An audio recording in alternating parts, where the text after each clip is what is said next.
Hi, and welcome to freenetworkstudy.com. In this lab, we'll be doing some RIP route manipulation, and to do so, we'll be using the offset list command. Let's have a look at the requirements list. We have to configure RIP version 2 on all routers, enable RIP on all interfaces, make sure we use variable length subnet mask. We also have to configure R4 so that the link between R2 and R3 is preferred. And finally, make sure we still have full end-to-end IP connectivity. So let's start on router 2. Let's check that RIP is not already configured. Show IP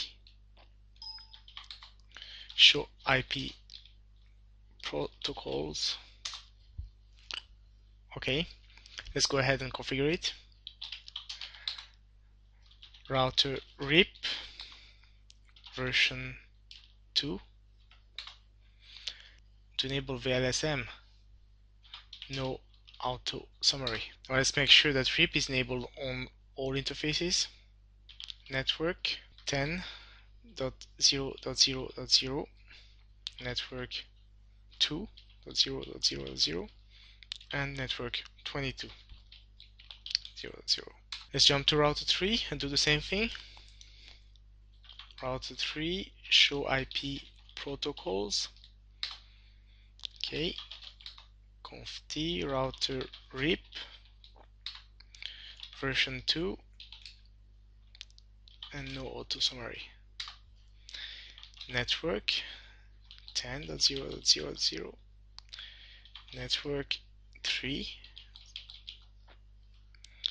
and network 33. Now to router 4, show IP protocols. Nothing. Conft router RIP version 2, no auto summary, and network 10, network 4, and network 44.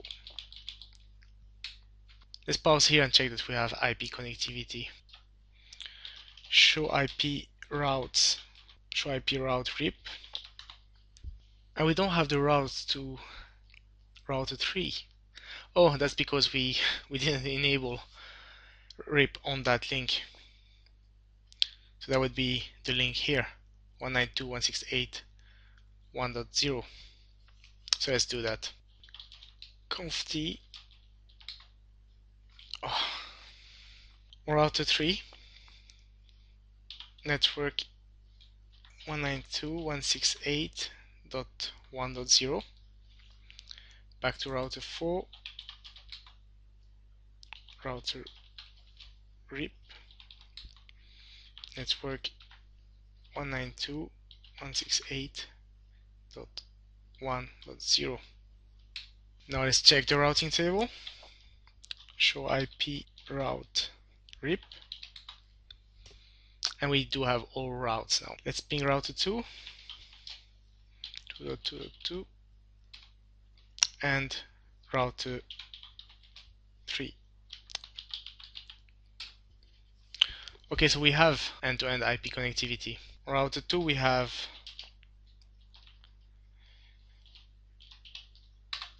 two routes to reach 192.168.1.0/24.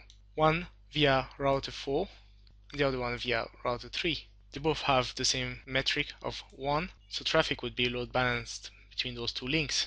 Now back to the requirements list, we told to configure R4 so that the link between R2 and R3 is preferred. Let's do that. On R4, we're going to configure an offset list in order to increase the metric on the link between R2 and R4. And by doing so, we'll make sure that the link between R2 and R3 is preferred. So in order to configure an offset list, the first step is to configure an access list matching the subnets to be manipulated. So let's do that. Conft access list 1 permit, and that subnet is 192.168.1.0/24.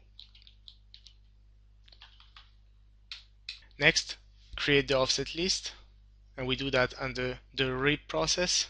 So let's jump back to RIP process, router RIP offset list, and the access list was 1, so 1 here. We want to apply that offset list outbound so that R2 is influenced. So out, and let's just add 3 hops to the metric. Finally, we want to apply that offset list to serial 1/0. That's the interface connecting to R2. Serial 1/0. Now let's have a look at R2.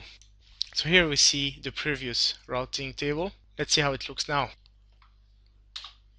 Okay, only one route to 192.168.1.0/24 is remaining, and that's the route via router 3. Now it doesn't mean that the route via router 4 has been deleted.